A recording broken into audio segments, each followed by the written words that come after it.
Calthorpe began in 1981, and people who live locally, and I was one of those people, they received letters to say that this site was going to be sold for an office development.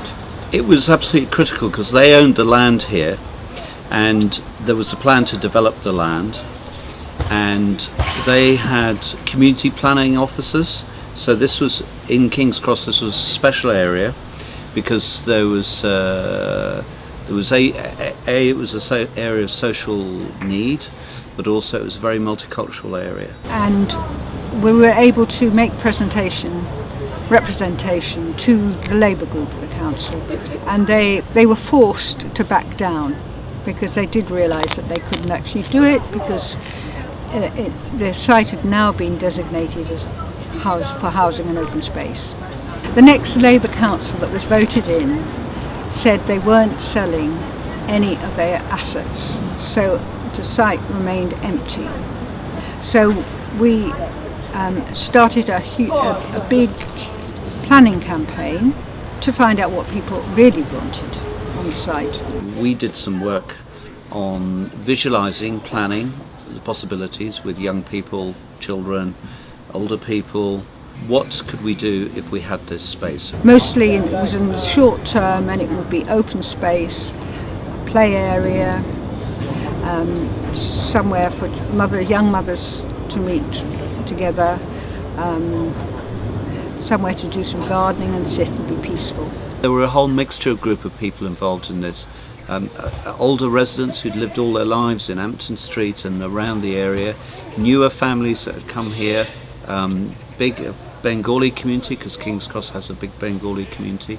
The politicians actually came to that meeting and they saw we were quite serious and granted us some money to do a feasibility study. But the council was important because also they supported us, and they were, in the modern terms, they became a partner in giving money, capital money, to build the garden, which was very important. And we then worked with the council, working with a builder and with local people, and built the garden over about 2 years. Well, the first years everything changed a lot. I mean, I remember when there was a skateboard ramp, because that was the great craze.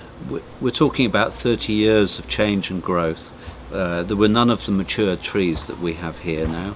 When there was a big concrete boot for children to play in and out of, different things they've tried over different years. Like there's now a barbecue area, there's a garden growing area, there are beehives, there's the polytunnels, there's also this building here, the play centre, and a meeting space.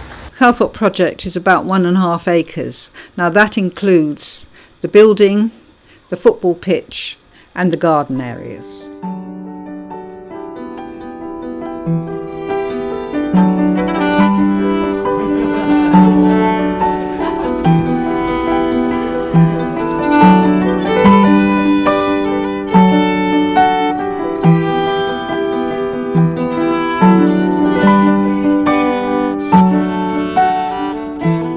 Calthorpe is open 7 days a week,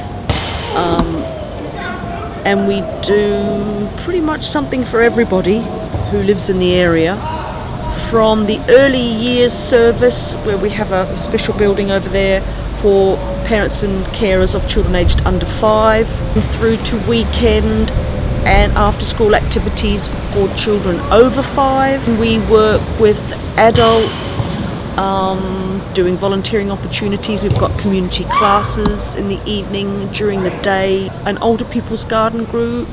A lot of the local community have their own allotments where they can come in any time they like, and they grow their own vegetables. It's only about 1 metre of land they have, but it really does make such a difference. They can grow a lot in 1 metre, and some of these people, this is the only thing they do outside the home apart from shopping.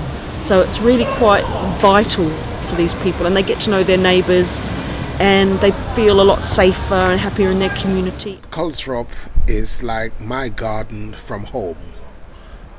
I come here to do a bit of gardening, to meet people, and to also to relax, and to, as a means of getting out of the house and getting my hands dirty. This small place, it's very good for people which every day coming and relaxing from big noise. It's not about the physical side of it, although that's beautiful and it's lovely.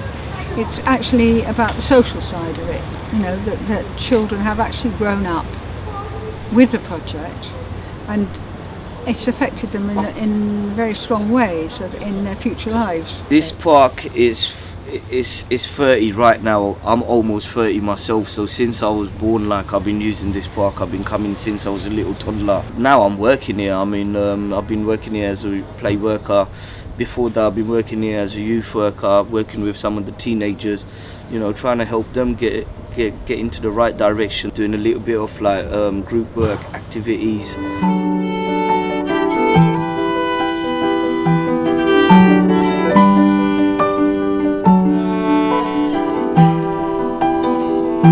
Over the year, we have about 2,000 people who use the garden, plus the people that come, that just drop in on their way along the road, have their lunch, plus we have festivals, we have open days. So 30,000 we've counted, more or less, visits a year, plus another 2,000 that come in regularly to use our services.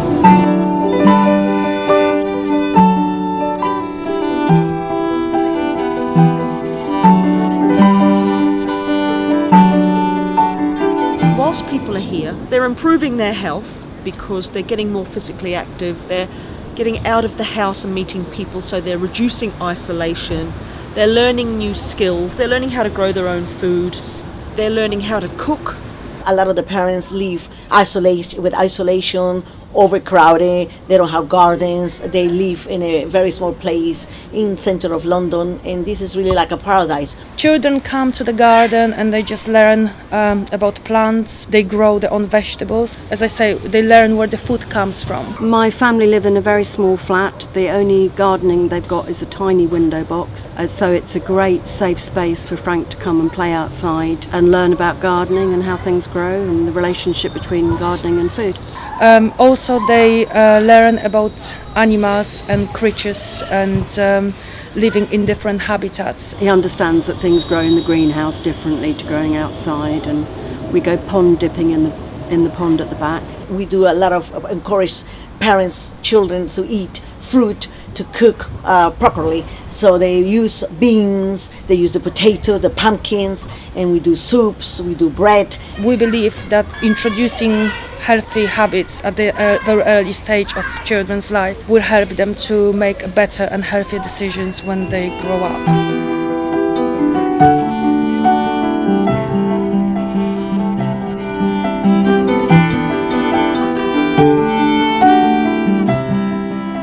Calthorpe is benefiting a lot of people.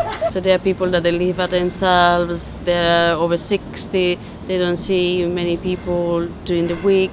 They have sometimes mental health problems as well as arthritis or different kind of disease that normally all people have.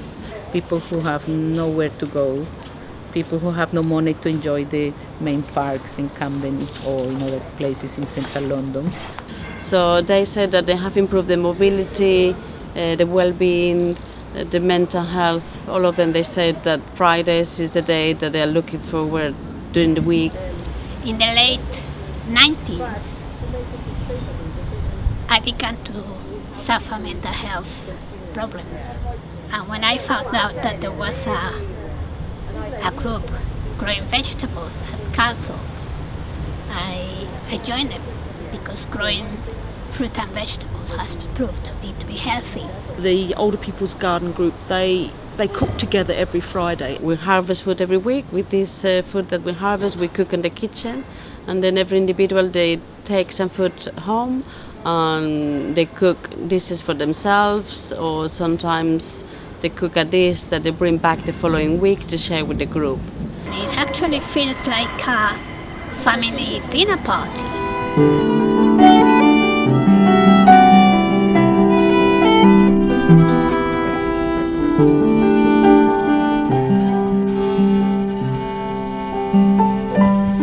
We have volunteers come different times. Lots of adults maybe with disabilities, maybe some have mental health problems, and doing a bit of gardening is good for them to get them out and about and meet new people.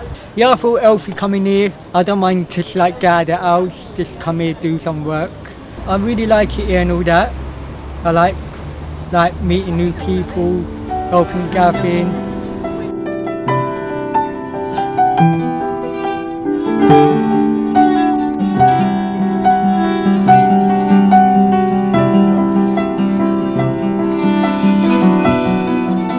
Then we've got other outcomes, which is to encourage the different cultures to get together and feel happy together and meet each other. We have many nationalities, a lot of nationalities, so the children are learning how to mix with children of different cultures, different religion, different way of eating, and the parents also sometimes don't speak the language, they don't speak English, so they look for their own community to really get some support and some confidence. I'm Bangladeshi myself.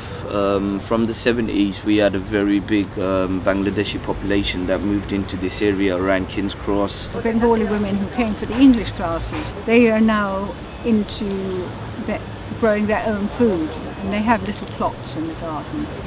We come here once a week or sometimes even twice a week and do some planting, because we're in London, we're really lack of space, and it's a nice thing to do with the kids as well.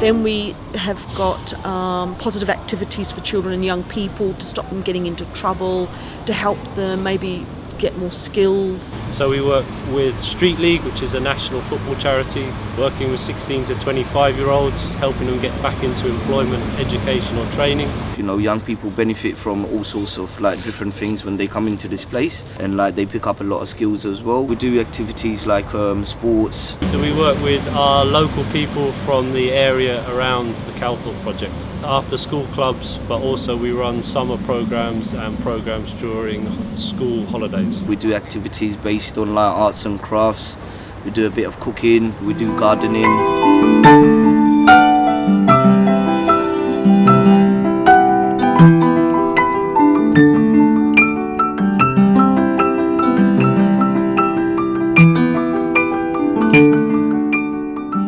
The future is quite difficult at the moment because there's no money around.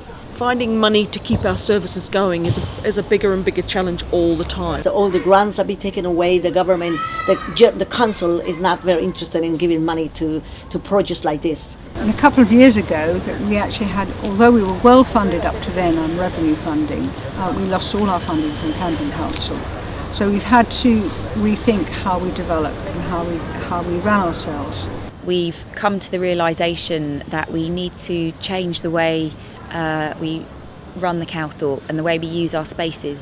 So in terms of plans for the future, I think it's finding ways of balancing the commercial hire and use of these spaces with the social ethos that has underpinned the Calthorpe Project when it first started back in 1984. We're trying to develop some of our own enterprises that people will pay for, that brings in money. But we find that a lot of people that use the site are here because they don't have a lot of money. A lot of people here are on benefits, they're retired, they're children. We find we have more and more people, but less and less money.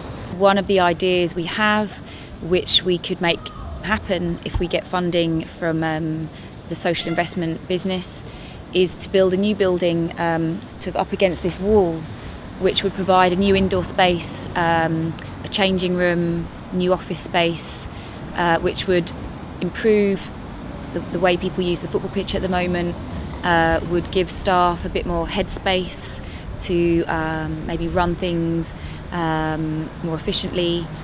We could set up an online booking system and generate more income from the local businesses and people in the area who can afford and sort of want to use space and pay for that space in a way which doesn't stop people who can't afford to pay for that space still using it. So our priorities for running activities on the football pitch are for young people in the local area, and much of that activity is facilitated by the money that we generate through the commercial activities on the pitch. In the future, we are looking at having a cafe. We are looking at possibly food that gets grown here can be used in the cafe.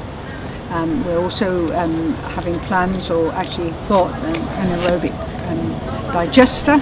The anaerobic digester over in the gardening area, where we're sort of taking all the food waste that we generate, turning it into energy, which we can use to heat the greenhouse in the winter, but also to fertilise the plants that we're growing. We're essentially providing energy where there was no energy.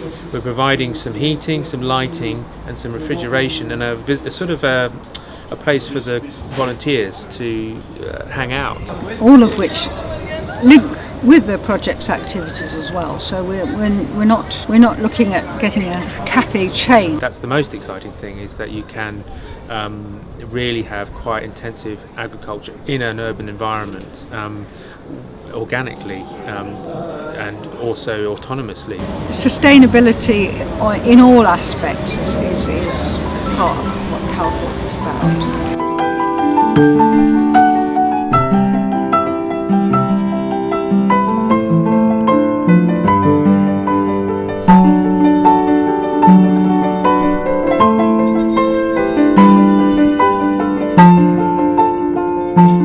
We are a community garden, so we need the community. We need the management committee to work together. We need the parents to work together, the local people to work together, the other community centers. So everybody works together to be able to support the project so it doesn't close down. To me, Calthorpe is a garden for everybody. It's not just for people who are able, it's also people who are disabled, for children, for adults, for homeless, for people who have mental health issues, for people who just want a place where they can come and just be one with other people. Local people come in, we've got various committees that people help out on. People have contacts, so local residents introduce us to maybe other partners that we can work with, and we build up a network of support that way, but we're always looking for new people to come in and help out. We can help other people mutually. Any skills that you have or which you share with other people, you'll be welcome to come and share them with us here. And so if anybody's got any time, money or skills, they know where to come. Come along, come and have a look. It's here for everyone. Just come, have a look. See if there's something you can offer or something you can learn or enjoy from this project.